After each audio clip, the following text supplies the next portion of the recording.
بسم الله. بيبدأ ملخصنا النهاردة ببنت وهي ماشية على جسر باين عليها آثار اعتداء من هدومها المتقطعة، وبتكون ماشية حافية، وفجأة عربية تقف جنبها تركب فيها وتمشي. المشهد بيتنقل ونشوف يوجي تشول، وده مدرب ملاكمة سابق، شايل الكاس بتاعه وماشي متعصب وهو رايح على مطعم عاملين فيه عشاء لرابطة الملاكمة للهواة. أول ما يدخل يلاقي أعضاء النادي قاعدين بيتعشوا. أول ما يشوفوه بيتوتروا ويسألوه جاي ليه. ساعتها يوك يرزع الكاس على الترابيزة ويقول لهم إن الملاكم اللي بيدربوا مش محتاجه بعد ما تنازلوا عن المركز الأول وقبلوا بالمركز الثاني. وبكده نفهم إن رئيس النادي واخد رشوة عشان يتنازلوا عن المركز الأول.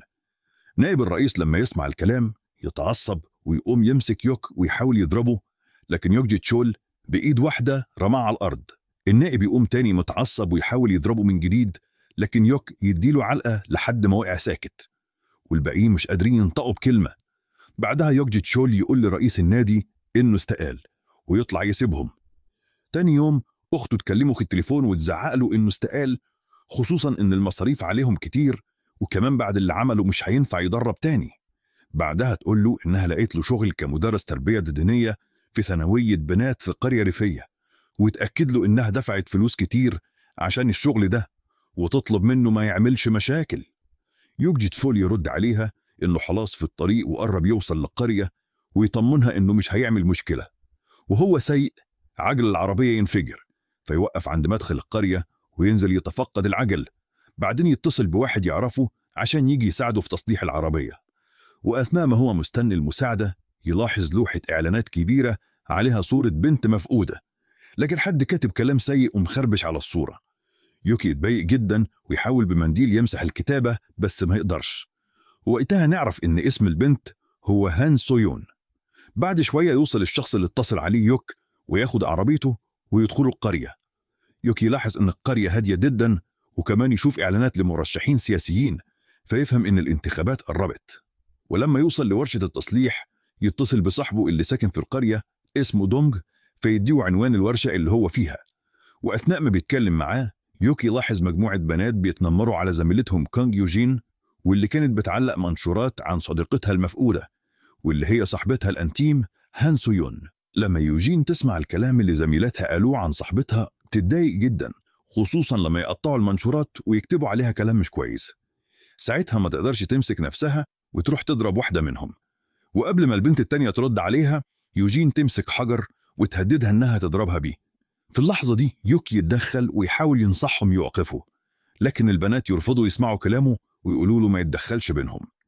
يوكي يستغرب من ردهم، وساعتها يوصل صاحبه دونج، فنشوف انهم ما تقابوش بقالهم 3 سنين من ايام ما كان دونج متدرب عند يوك. المشهد اتغير ونشوف يوجين وهي رايحة بيت جدة صاحبتها هان بعد ما اشترت لها الدواء. لما توصل وتدخل الجدة تقول لها انها قدمت بلاغ للشرطة باختفاء هان عشان يبدأوا يدوروا عليها.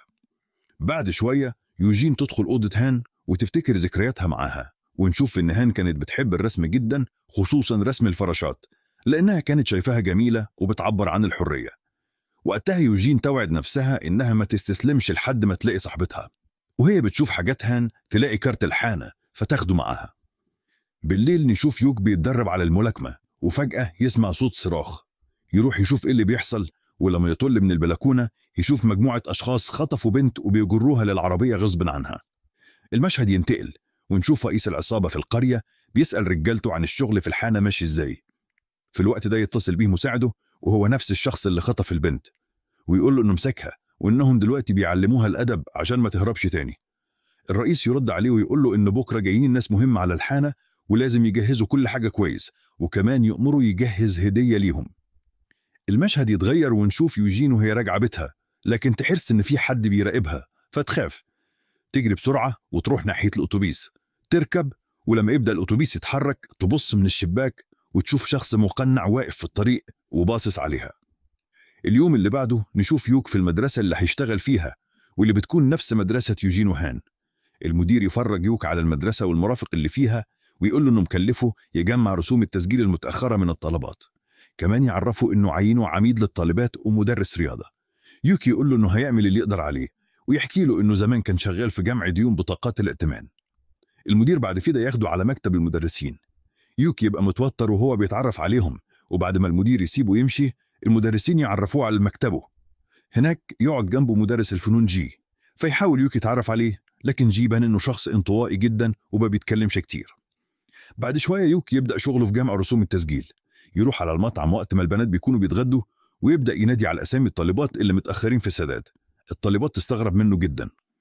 في اللحظة دي يدخل رئيس المدرسة كيم ومعاه المدير، ونشوفه هو بيعين المدرسة ويسأل عن الطالبات واحتياجاتهم والتطورات اللي فيها.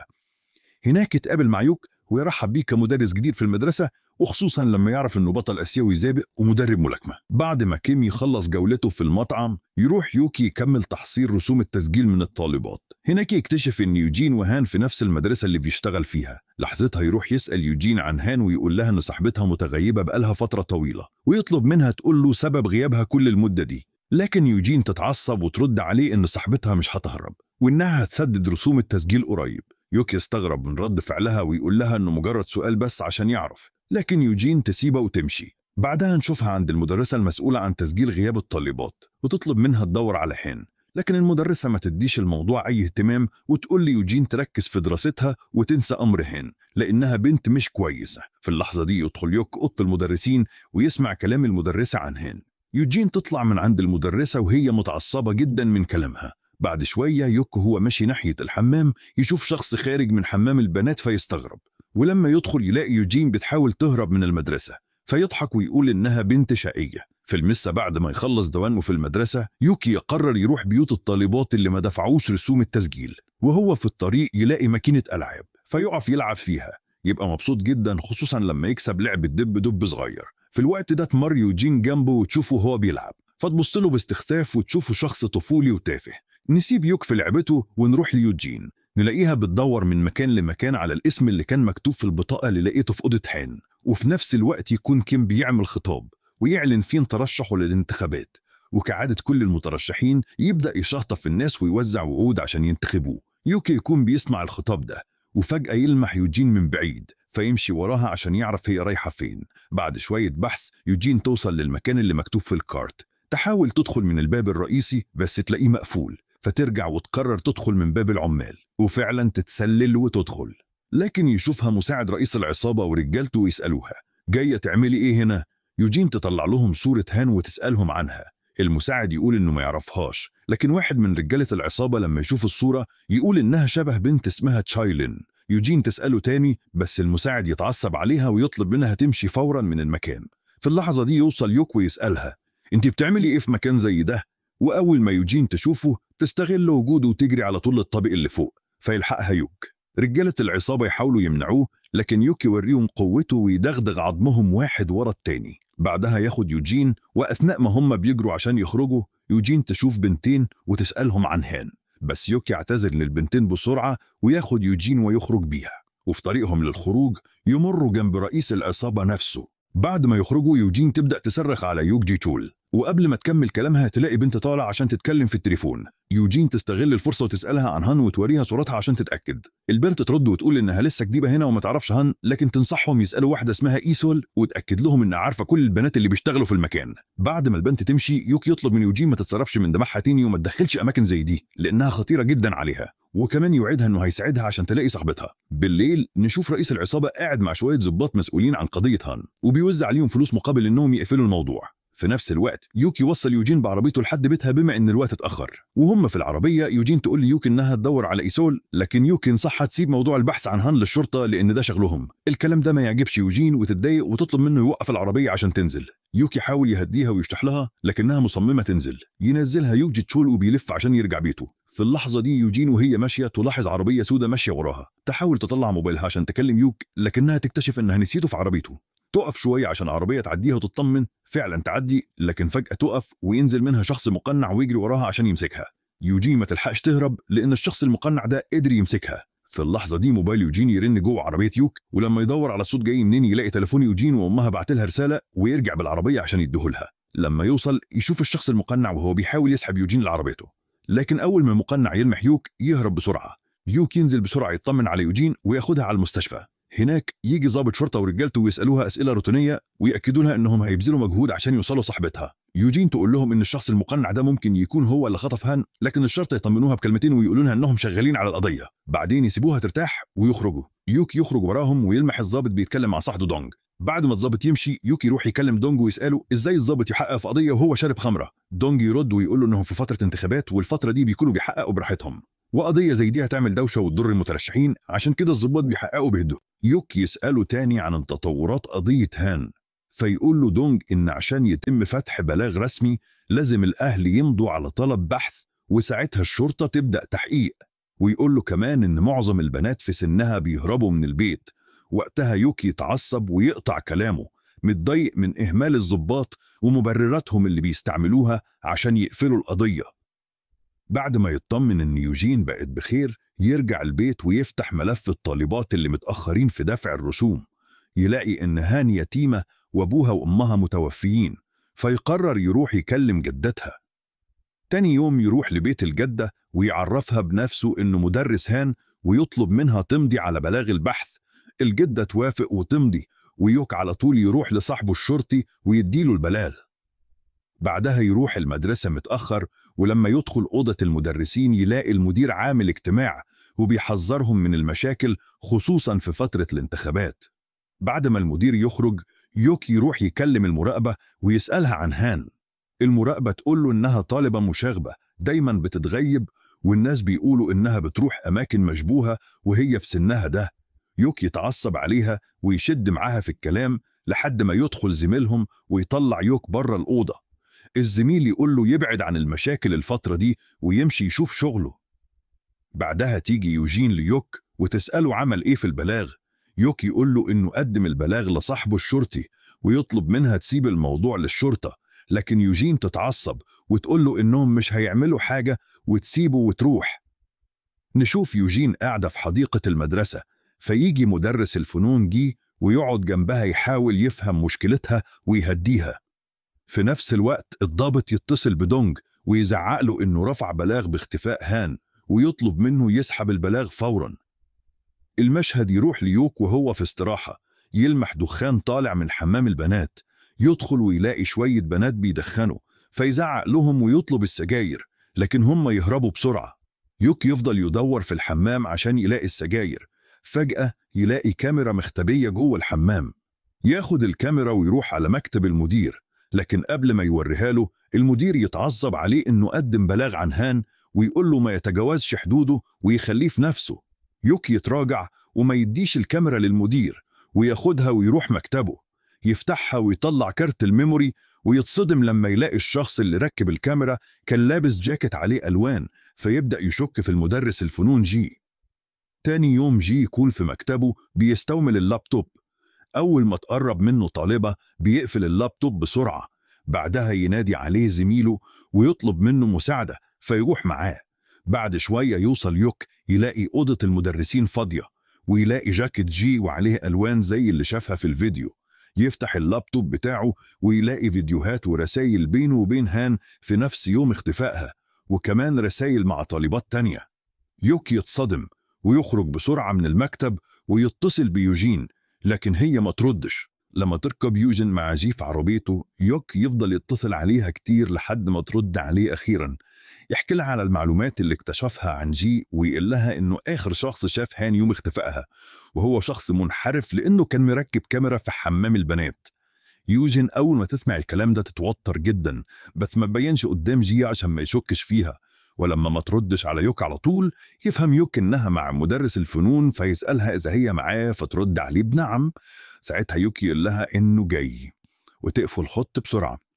وهي في العربية تلاحظ ميدالية المفاتيح بتاعت هان مع جي فتسأله عليها. يرد عليها جي ويقول لها إن هان هي اللي اديتهوله. وفي اللحظة اللي يقفوا فيها عند إشارة المرور تحاول يوجين تهرب وتفتح الباب بس تلاقيه مقفول، وساعتها جي يضربها وتفقد وعيها. قبل ما يحصل ذات تكون يوجين لحقت تبعت رسالة ليوك بمكانها. بعد شوية تفوق يوجين وتلاقي نفسها في بيت جي مربوطة ومرمية على الأرض والخوف مليها. جي حاول يطمنها ويقول لها إنه مش هيأذيها ويروح يجيب شنطة الإسعافات عشان يعالج جرحها، بس وهي بتبص ناحية الدولاب تشوف موبايل هاند وتتأكد إن هو الخاطف. في نفس الوقت يوصل يوك وينط من سور البيت وينادي عليها. جي بسرعة يفتح باب أوضة سرية عشان يخبي يوجن، بس ما يلحقش لأنه يوك يكسر الباب ويدخل عليه وينزل فيه ضرب. يسأله أنت ليه كنت بتتجسس على البنات في حمام المدرسة؟ وبعدها يسأله عن هان ويوريه موبايلها المكسور اللي لقاه عنده. جي يخاف ويعترف، يحكي له إن هان كلمته يوم اختفائها وطلبت منه يقابلها عند الجسر، ولما وصل لقاها هدومها متقطعة وعليها كدمات. حاول يسألها إيه اللي حصل بس هي كانت ساكتة وما بتتكلمش، لحد ما طلبت منه ينزلها عند بنزينة. وهناك كلمها حد في التليفون وقالت له إن في شخص جاي ياخدها، وشكرته وطلبت منه امشي. هو فعلا مشي، بس رجع بعدها دور عليها واتصدم لما لقى موبايلها مكسور في الحمام. يوكي قطعه ويصرخ فيه ليه ما بلغتش الشرطة؟ فيرد جي ما كنتش عايز أوجع دماغي في مشاكل مش بتاعتي، ويترجاه يصدقه. في اللحظة دي توصل الشرطة ويوجن تقل ليوك إنها هي اللي بلغت عن جي. المشهد يتنقل ليوكي وهو قاعد مع الضابط يحكي له على الكاميرا اللي كان جي مركبها في حمام البنات.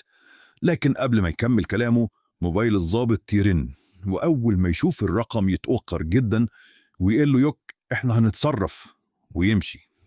يوك يطلع من عند الضابط ويقابل شحبه دونج ويطلب منه يجيب موبايل هان عشان يفتحه ويعرف مين اللي كلمها قبل اختفائها. بس دونج يرفض ويقول له ده ممنوع، ولو عملت كده هتفصل من شغلي، ويسيب يوك ويمشي. المشهد يتغير ونشوف رئيس العصابة بيتكلم مع الضابط، وساعتها نعرف ان المكالمة اللي خلت الضابط يتوتر كانت منه. وقتها نعرف ان الضابط بلغ رئيس العصابة ان يوك وصل لموبايل هان، وكمان قال له بكل اللي اكتشفه. ساعتها يقفل مع الضابط ويجري بسرعة يبلغ الرئيس بالمعلومات اللي عرفها. وهنا نكتشف ان رئيس العصابة ده هو الايد اليمين لرئيس القرية، واللي اول ما سمع الكلام اتعصب جدا وبدأ يزعق في مساعده ويأمره يتصرف بسرعة قبل ما الحقيقة تتكشف للكل. تاني يوم نشوف كيم في المدرسة ويوك قاعد معاه، ومن كلام كيم مع يوك نعرف انه شايفه سبب مشاكل كتير ليهم، فيعرض عليه فلوس اللي اخته كانت متبرعة بيها للمدرسة، وكمان يديه مبلغ مالي تعويض عن الايام اللي اشتغل فيها، وفي نفس الوقت يطرده من المدرسة. في اللحظة دي يوجين بتكون لسه بتوزع منشورات عن اختفاء صاحبتها كالعادة. نرجع ليوك، يوصل له اتصال من دونج يعرفوا فيه انهم لقيوا جثة هان في البحر. يوك يجري بسرعة على المكان، وطبعا يوجين توصل هي كمان من غير ما تكون عارفة ان هان ماتت. اول ما تشوف جثة صاحبتها تنهار عليها وتفضل تصرخ وتعيط ومش قادرة تصدق انها ماتت. يوك يحاول يهديها على قد ما يقدر. بعد ما يمشوا من هناك دونج يسمع الضباط وهم بيتكلموا انهم متورطين في موت هان. وقتها يقرر يعمل الصح ويدخل مكتب الضابط ياخد موبايل هان، بس الضباط يكتشفوا انه اخده فيقرروا يعاقبوه بطريقتهم. واحد فيهم يتصل برئيس العصابة ويقول له الشرطي دونج خد موبايل البنت. المشهد يتغير ونشوف رئيس القرية بيتكلم مع رئيس الشرطة ويأمره يتخلص من يوك، بس رئيس الشرطة يرفض. ساعتها رئيس القرية يهدده بالقتل ويقول له أنا اللي خليتك تبقى رئيس شرطة، ولو وقعت مش هقع لوحدي، هاخد الكل معايا. في الناحية التانية نشوف دونج مع واحد صاحبه متخصص في تصليح الموبايلات ويقدر يفتح موبايل هان، وساعتها يكتشف إن آخر رقم كلمها قبل ما تختفي كان مساعد الرئيس. على طول يتصل بيوك ويحكي له اللي عرفه، لكن وهو لسه بيكمل كلامه يهجموا عليه رجالة مساعد الرئيس ويضربوه بمضرب حديد على دماغه فيقع فاقد الوعي. ياخدوا الموبايل منه ويهربوا بسرعة. في الوقت ده يوك يكون في المستشفى مع يوجين جنب جدة هان اللي حالتها سائد جدا ودخلت المستشفى بعد ما عرفت بموت حفيدتها. ساعتها يوك يتكلم مع يوجين ويقول لها أنا رايح مشوار وراجع. بعدها نشوف يوك وهو بيدور في المكان اللي بتديره إيسول المسؤول عن البنات اللي بيشغلهم مساعد الرئيس. يفضل يدور عليها لحد ما يوصل لها. ساعتها يقول لها احكي لي الحقيقة كلها، ومن خوفها تقرر تعترف وتبدأ تحكي له من وقت ما هان كانت بتغني في حفلة خاصة معمولة لكيم وكان معاه شخص مهم جدا. بعد ما خلصت الغنى طلعت مع الشخص ده الأوضة بتاعته، ولما حاول يعتدي عليها ضربته وهربت. أول ما عرف كيم أمر دراعه اليمين يرجعها بسرعة، ووقتها إيسول حاولت تتواصل معاها. يوك أول ما يسمع الكلام ده يفهم إن مساعد الرئيس هو آخر واحد شاف هان وهي عايشة. وفجأة يدخل رئيس العصابة برجالته وهم بيدوروا على يوك. يوك وهو متعصب يوقف المساعد عشان يسأله، بس المساعد يؤمر رجالته يهجموا عليه. يوك ما بيأثرش معاهم أبدا، وكل واحد فيهم خد نصيبه من الضرب. بعدها يوك يروح لرئيسهم وينزل فيه ضرب لحد ما وقع على الأرض. المشهد يتنقل للمستشفى ونشوف يوجين وهي في الحمام، وفجأة يطلع الشخص المقنع ويخطفها. نرجع ليوك اللي بيسأل المساعد: انت ليه قتلت هان؟ المساعد يقول له انه ملوش اي علاقة بموتها، ويشرح له انه يوميها لما وصل البنزين اتصل عليها، بس لما ما ردتش نزل يدور عليها في المكان، وهناك اتصدم وهو شايف شخص مقنع كاتم نفسها في الحمام لحد ما وقعت مغمى عليها. في اللحظة دي المشهد يرجع للمستشفى ونشوف نفس الشخص المقنع وهو كاتم نفس يوجين لحد من هي كمان يغمى عليها. نرجع مرة تانية عند يوك واللي بيستمع لكلام المساعد اللي قال له انه اول ما شاف الشخص المقنع اتصل برئيسه في الشغل وطلب منه يجي للمكان بسرعة. ولما سأله الرئيس ايه الشغل المستعجل ده، كانت الصدمة لما رد عليه وقال له: ابنك جي عمل مصيبة. وهنا نكتشف ان مدرس الفنون طلع ابن الرئيس. يوك بسرعة يسيب الحانة ويجري، وهو في الطريق للمستشفى يتصل عليه دونج ويقول له: في واحد ضربني على راسي وخد الموبايل مني، وكمان مدرس الفنون خرجوه من السجن امبارح.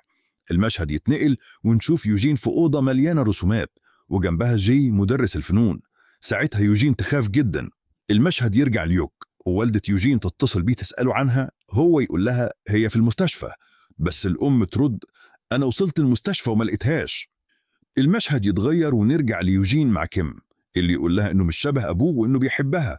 ساعتها هي تفهم انه عنده مرض نفسي، ويبدأ يحكي لها عن اليوم اللي ماتت فيه هان، ويقول لها انه ابوه اول ما وصل عنده فضل يضربه فيه، ونعرف انه من وهو صغير وابوه بيعنفه. في نفس الوقت يوك يدخل بيت كيم ويدور فيه عليهم. يلفت انتباهه وجود مدخل سري ورا لوحة، فيشيلها ويلاقى باب يحاول يفتحه، ولما ما يقدرش يبدأ يحاول يكسره.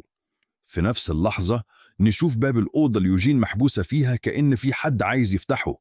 كيم بسرعة يضربها لحد ما يغمى عليها ويخبيها في الخزانة. ولما الباب يتفتح المفاجأة إن اللي دخل كان أبوه مش يوك. أما يوك فلما كسر باب الأوضة لقى مجموعة لوحات متعلقة، بس في لوحة لفتت انتباهه جدا، كانت صورة عيلة كيم ومكتوب عليها عنوان بيت. على طول يوك يجري ويقرر يروح هناك. نرجع لكيم وابوه اللي أول ما شافه أمره يرجع أمريكا، بس كيم رفض. فابوه قال له: انت عملت لي مشاكل كتير وبسببك قتلت البنت. والكلام ده تسمعه يوجين اللي كانت في الخزانة.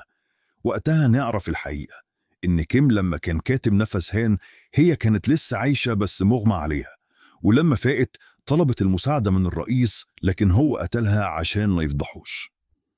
لما كيم بدأ يلوم أبوه الرئيس اتعصب ونزل عليه ضرب لحد ما حل ابنه يوافق إنه يسافر. وفي اللحظة دي يوجين عملت صوت من جوه الخزانة، الرئيس سمعه وراح ناحيتها، لكن قبل ما يفتحها رن تليفونه. اضطر يرد ويخرج من البيت لأنه كان وقت الانتخابات ومحتاج يكون هناك. نرجع ليوجين. أول ما كيم فتح الخزانة هي رشت على عينه ببخاخ وفتحت الباب تحاول تهرب بس ما عرفتش، اضطرت تستخبى تحت الترابيزة. ساعتها يوصل يوك للبيت ويدخل يدور عليهم وهو بينادي على يوجين بس مفيش رد. وفي نفس الوقت كيم بيدور عليها متعصب ويبدأ يكسر الكاسات والزجاج يتناثر على الأرض. لما قلب الترابيزة شاف يوجين مستخبية، ولما حاولت تهرب داست على الزجاج وصرخت من الوجع. الصوت وصل ليوك اللي جري ناحية القبو وكسر الباب. أول ما دخل لقى يوجين مرمية ومغمى عليها، بس كيم كان اختفى. يوك حاول يفوقها لكن اكتشف إن في إزازة مغروسة في رقبتها، فشالها بسرعة وحط منديل نظيف عشان يوقف النزيف. فجأة كيم طلع من وراه وطعن يوك في جنبه بالسكينة. يوك رغم الألم اتماسك وقام يضرب كيم لحد ما وقع على الأرض يترجى يسيبه. يوك فعلا سابه وراح ناحية يوجين، لكن كيم ما ترجباش، رجع يهجم عليه. بس على مين؟ يوك اللي متدرب ملاكمة بدأ يتفادى ضرباته ويضربه كل ما جات له فرصة لحد ما وقع كيم مغمى عليه. بسرعة يوك شال يوجين وجري بيها على المستشفى، وهي في الطريق قالت له بصوت ضعيف: الشخص اللي قتل هان هو الرئيس. في اللحظة دي الكاميرا تروح للرئيس وهو واقف يستنى نتيجة الانتخابات والناس بتصوت لصالحه. يوك وصل المستشفى بس حالة يوجين كانت خطيرة، فاستنى بره لحد ما يطمن عليها. وفي نفس اللحظة شاف على التلفزيون إن الرئيس كسب الانتخابات. ساعتها يوك اتعصب وأقسم إنه هيردمه على كل اللي عمله. نشوفه بعدها وهو بيقطع الطريق على عربية الرئيس واللي عملت حادثة. ولما الرئيس فاق لقى يوك واقف قصاده. طلب من السواق يحميه، بس يوك نزل ضربة في السواق خلته على الأرض، وبعدين مشي ناحية العربية وكسر الزجاج جنب الرئيس. وقبل ما يمد إيده عليه الشرطة وصلت وقبضت على الرئيس. تاني يوم انتشرت الأخبار إن الرئيس طلع شخص فاسد وقاتل، واتقبض كمان على رئيس الشرطة والضباط الفاسدين معاه.